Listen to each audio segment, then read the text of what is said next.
So without further ado, we're going to get Dr. Remington here and Dr. Swift.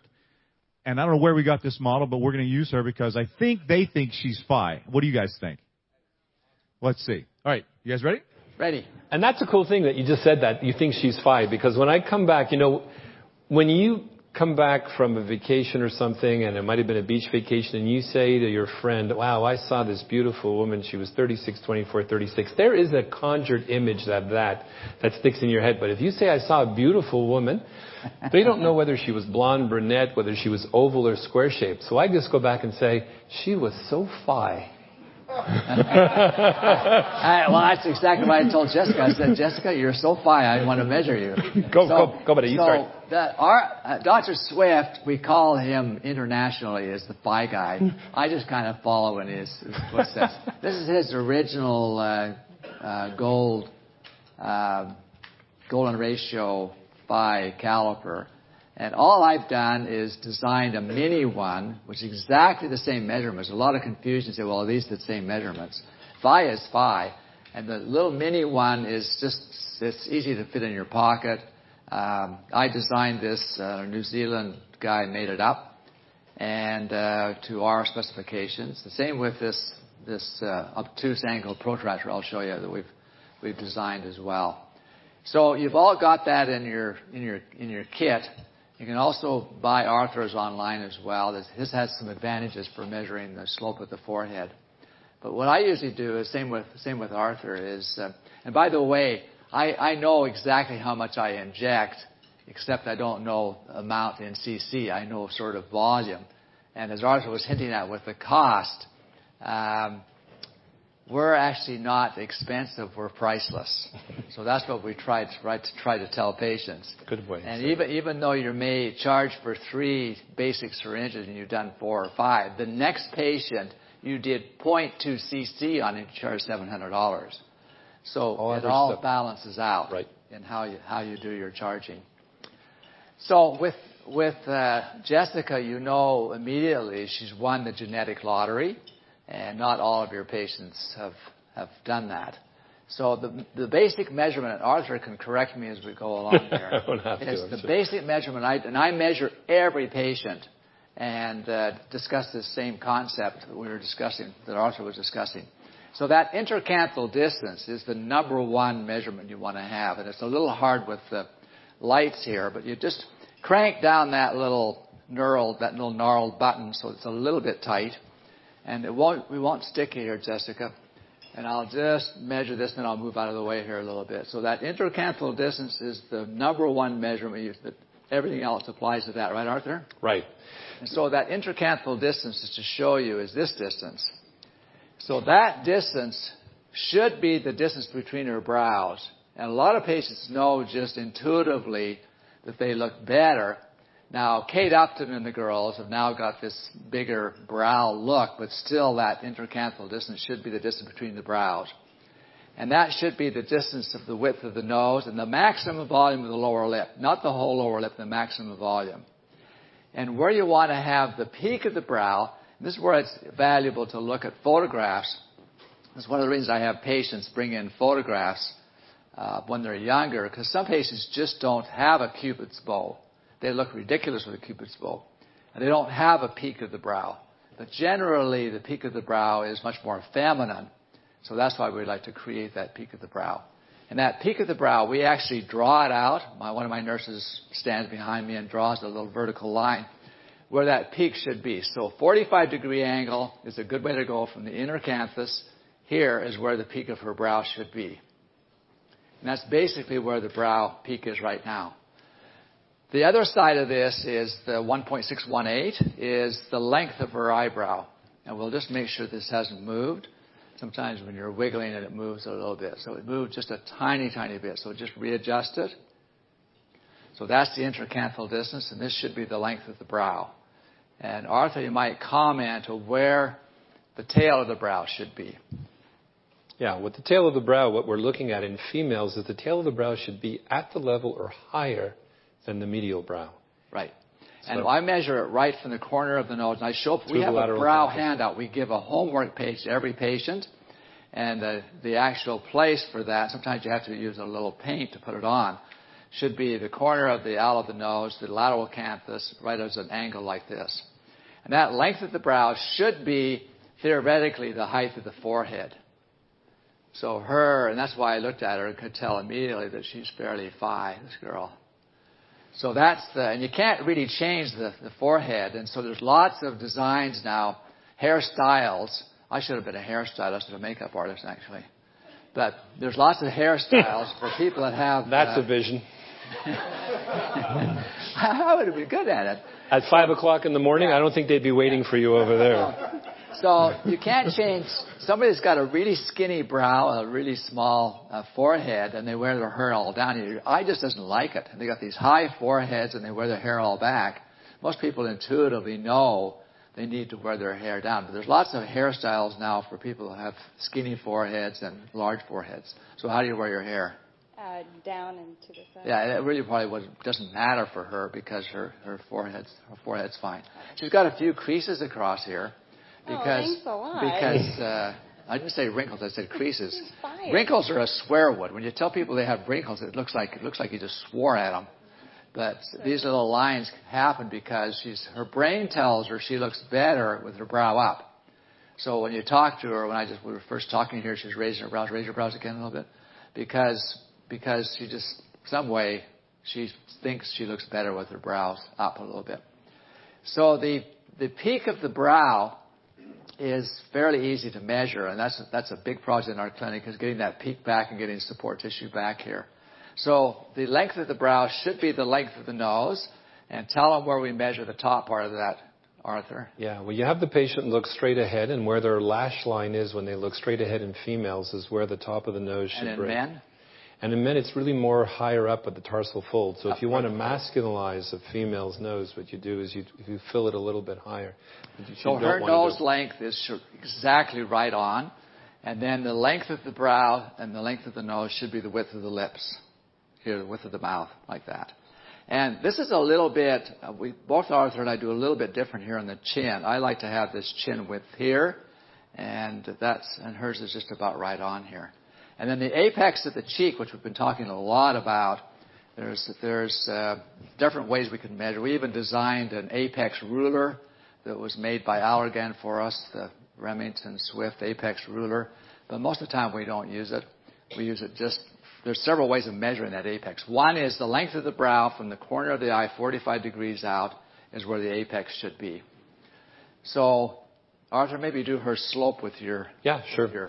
So I'll throw just a couple little extra stuff if you really... I'm going to draw on her after, too. I'm going to do some pencil drawings on her face in a minute here. So the first thing I ask a patient when I take out the calipers, and do I take out the calipers every time? The answer is no. I don't take it out every single time. My patients are already in my practice. They know we've already measured them and we know what the story is. But certainly on patients that you want to get to see things the way that you see them, and patients who aren't wired for aesthetics will start to understand this a lot better when you take out the calipers. But the idea is now, and I looked at some of Kent's results from years ago, and I'd love to take his results and then measure them with the calipers. The calipers were in here. He had the eye. I didn't have the eye for that 1.618 to 1, but he was creating it. And I was struggling and saying to myself, why are some patients looking really outstanding? I'm doing the same treatment. Some look fantastic, and some are getting just sort of good average results. And it's amazing how that little difference in anatomy, that little bit of finding the actual sweet spot, it's like a golf swing. You overswing just a little bit, so you hook it, or you underswing a little bit, you slice it. But when you hit that sweet spot, it goes the way it's supposed to go. That's the same thing with a face. There's a sweet spot on every face. So I'll tell the patient, look, I'd love to measure you. And I ask them the first question, do you wear your hair back or down? She says pretty much both, or to the side. I measure, as Ken said, the intercanthal distance does not change with maturity. Once you hit puberty and your face is fully grown, the intercanthal distance remains fixed unless it's involved with disease. The rest of the face rotates around that fulcrum. So what is the advantage of this? Kent measured her now, and he was going to do some treatment, let's say. She comes back in 5 years from now and wants to have some more treatment, or a year or two later. Things have aged. Her bone structure has started to alter and to swoop a little bit, but that's staying the same. He takes the same first measurement and now can recreate what he did 5 years earlier. Exactly. He has a starting point that doesn't change. That was the key, and that was the missing key of trying to find where do we start measuring faces from. Now, you'll see things on the internet about Marcotte, Steve Marcotte, who was a pioneer. There's no question. This guy picked up the smoldering torch that Da Vinci left that nobody was looking at and started talking about phi of the face. But he doesn't do it according to intercanthal distance. He does it according to what he calls the golden matrix. And therefore, his golden mask fits well on certain races, but not on others. But if you start measuring from the intercanthal distance, because the Asians have a wider intercanthal distance, because then they're allowed to have, according to phi proportions, a wider cheek. And it makes sense. That's where the golden mask was falling short. So I asked her, do you wear your hair back or down? I said, of course you wear your hair back or down, because as Kent was showing, when you measure over here, you can see that the height of her forehead, as we turn her towards the camera, the height of her forehead is phi. And then I used the caliper, which has been designed for 12 to 14 degrees curvature, to turn her onto a profile shot like this, and to lay the caliper over the forehead. And as I lay the caliper over the forehead, can we give you just a little more turn? Maybe you can turn your body just a little bit. Thanks. As we lay the caliper over the forehead, we'll see that even in her young age, that there's a gap that I can see right about over here. Okay? And that shows us exactly how the upper face matures or ages, is that we end up being flatter over here and more convex over here. And to recreate a beautiful contour on a female is a beautiful thing to do. And you wouldn't have to actually reflate hers because it's subtle. You just recontour those fixed creases. Correct. And in doing that, you do a little bit of blended volume, and that'll help fill that out. And that's a good little concept there. Right. The other measurements that are a little bit advanced, if you wanted to look at the upper third of the face, again is related to, there's three things. We always talk about lines, we talk about contour volume, we talk about the feature of that third, and the feature of that third is the brow, whereas the feature of the middle third is the nose, and the feature of the lower third are the lips. So the brow, it's so critical. For years we've been treating with toxin over here to obliterate lines, but that's not, as Ken showed you, those beautiful renderings of pictures of different eyebrows. A beautiful glabella is not just a lineless glabella. It's having the medial head of the brow in the right position. What is the right position? It should be sitting just about on the orbital bone, not below it. And if you measure the baby phi, which is 0.618, you take the measurement to the inside of the eye with the bigger part of the calipers, and you will see. Let me measure her up here just a little bit. And that intercanthal distance stays the same up to 90 kind of thing. It doesn't change. Right. Now you'll see that from medial canthus to position of her brow over here is exactly where the brow should be. If she was coming up with a brow that was hyper elevated and she has this hollowing over here, can you do anything to bring that brow down? Medial part? Sure. You can adjust your toxin injection over here so that it slightly, we do that sometimes without intending to. We can actually drop the medial brow down. If her medial brow was too low, if she measured here too low and you said, well, the ideal should be a little bit higher, then when you put in your toxin injection into the belly of the corrugator over here, you can drop that injection down by 2 or 3 millimeters to make sure that you catch the depressor supercilii, which will force her brow up. And watch what Kent does. He's going to show you some video footage of how he contours the brow and positions the brow with filler over here. You have that on the video, I hope, today. 10 to 20 degrees upslope in a female. The peak, as we said, is going to be the intercanthal distance of the length right here, so that when you want to try to contour a brow, it's not just brow lifting. Kent and I have said that to elevate or to lift the brow is virtuous, but to shape a brow is divine. Because just taking a brow that's flat and raising it like this is not really helping the patient much. But contouring the brow and creating this look at the difference right away, is what we're after. So 10 to 20 degrees to the slope. The tail of the brow should be higher. It shouldn't be down low. She's a little low over here, and she could look at the difference that just a little bit makes. How can you do that? By contouring into the orbital rim that Kent does with cannulas and I do with cannulas. You can do a needle as well if you really are nervous about a cannula, but a cannula works beautifully over there. And perhaps providing a little bit of support into the temporal region that will then do that splay a little bit and lift it up. But her upper third is absolutely stunning. These lines of the forehead, as Ken said, your forehead is under constant contraction because it is supporting a floating structure, which is the brow. So if we upset the balance, if we go ahead and we soften the muscles over here, you're worried about the fact the brow might drop. You know that in this area it is very hazardous to put in toxin because the brow will drop.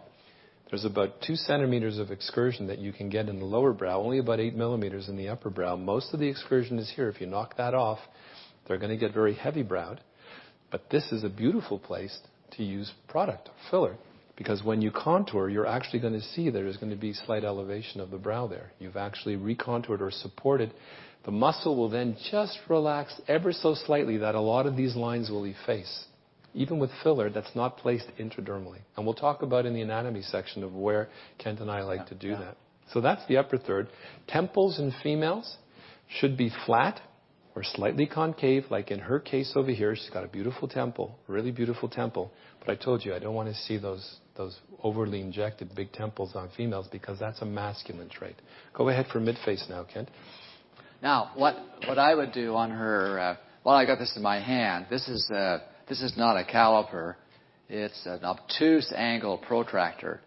And as Arthur was showing with his slides, there are many just genetically with an animation of the depressor septi and just the genetics of the nose. The nose has a tendency to tip down, and it becomes not so feminine if the angle of the nose, called the nasolabial angle between the lip and the nose, is you like in Western women to be 95 to 110 degrees, in men about 85 to 95, and in Asians about 80 to 85. So it's easy to measure, and it's one of the neat things we do. You can look in her face and see automatically that nasolabial angle is probably at 95 to 110. In fact, some of my staff are so good at it, some of my nurses, they can tell immediately. So we'll just have a check here and show you on this caliper, on this protractor. So hers, as I guessed right off, is 100. Well, not see, it's 95. Let's just see here. I thought it was more like 100. Yeah, hers is more like 100 degrees, which is right on. Now, if you look at her face closely, each side of the face are not twins, they're siblings. And 80% of the population, through recent studies, show that one side of the face is bigger than the other, independent of whether you're right-handed or left-handed. So you should be able to tell instantly what side of her face is fuller. But if you do just a little simple drawing from the corner of her lateral canthus to the top of the tragus is where I'm going to draw on her. In men, we go at the bottom of the tragus to the corner of the mouth. And this is a pencil that can almost blow off. It's so light. And then a vertical line here. And we'll draw this other side. So lateral canthus to the top of the tragus. And we draw this all day on our patients. In fact, my nurses do it as well. Now, because we've drawn it in, now it's much easier to look instantly and see which side's fuller. So what side's fuller? Just a minute. Jessica, now hold that mirror. Yeah, the right side. So 80% of the population, the right side is fuller. So if you're trying to reflate and contour a face, you're going to find one side is going to require sometimes about 25% less than the other side. So that's a helpful hint. And so patients often pick the wrong side. I have patients that have almost no volume on one side, and they think that's the full side. They just don't have a good visual eye. And so, Arthur, go ahead with the lower face there. Okay. So in that situation over here, what this does as well is when you do these types of drawings over here is it makes you focus on the cheek and forget about the rest of the face. When you're doing cheek reflation and cheek contouring, the contour here is so important because of where the light reflex is going to fall that you want to concentrate here and forget the rest of the face. But you'll say, yeah, but then I'm not proportioning it to the face. You have already because you've taken into account the vertical height, you've taken into account the width of the face, where the position of the ear is. So this, ideally, I think you're going to finish off the oval. Yeah, I'm just sorry. I just wanted to point out that her form shadow is back here. Right. And it's just important. Sometimes it's hard to see, but this is where our form shadow is. So you do not want to fill this. Right. Sorry, Arthur. That's okay. And so what you want to see is you take a look. Like if I was looking at her cheeks, I thought they were beautiful, and I still do think they're beautiful. But now that I'm looking at it, I can see that she has some flatness because I'm concentrating where this little scar is. I'm concentrating on this oval part, and you can address your attention to there. If you want to find out where the apex of the cheek is, what I do in the apex of the cheek is I feel for the lateral orbital rim. If you feel for the lateral orbital rim, I do things, as you'll see that in anatomy, we're talking about, that you can see or touch. Not that you have to do x-rays about, but you can feel the inside of the orbital rim, the outside of the orbital rim. You can mark them like that. Then you take the mid portion of it, a bisection, and you drop a plumb line that goes straight down. If you take from the alar groove to the top of the tragus and you come across over here like this, okay? This to me is where, and it's always eccentric, it's never in the middle of that oval. That's where her apex should be, which would rest about 1.618 from the intercanthal distance. We're going to measure her intercanthal distance over here. We're going to rest this part right over there, and you can see that. That's exactly where she measures. Okay? And that's where it would be in a female. We're going to do a male patient when we inject as well today, and I'll show you how, as Kent was saying, it's like a fastball, down and in. That's how you get a batter out. That's how you inflate a cheek on a male. It's going to be sitting somewhere about over here for a male. Other quick measurements that I just don't want to forget about. Asians too. Yeah, I'm just going to make a quick comment. Can you hold this over here just because I wanted to get the caliper thing so you guys get a chance to do the calipers.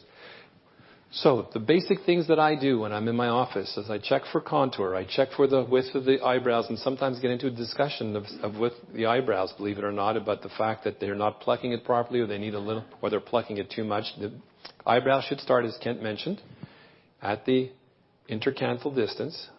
Okay. I do temples. Sometimes to show a patient the fact that their temple is very hollow, I will put the straight line over here and show them that their temple is hollow over there. I then measure my cheek and I look for cheek width. Cheek width, again, is going to be phi of the intercanthal distance. That's why there's this little extension on here. Okay?